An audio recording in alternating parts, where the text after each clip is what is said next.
Hello guys, it's me, Angela. Yan po, flex ko lang po yung mga ginawa kong ice candy. Mango flavor po. Kasi dito po, mura din po ang mga mangga sa Hong Kong. Nagkalat din po. So, nakagawa po ako ng 30 pieces po. So, bukas day off, hopefully, hindi po siya uulan. Kasi almost everyday po dito sa Hong Kong ay umuulan po talaga.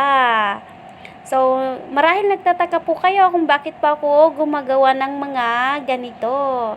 Siyempre po, extra income. Dati po nagtataka din po ako yung mga nagtitinda no, namamangha din po ako kung bakit sila nakakapagtinda, nakakapagluto.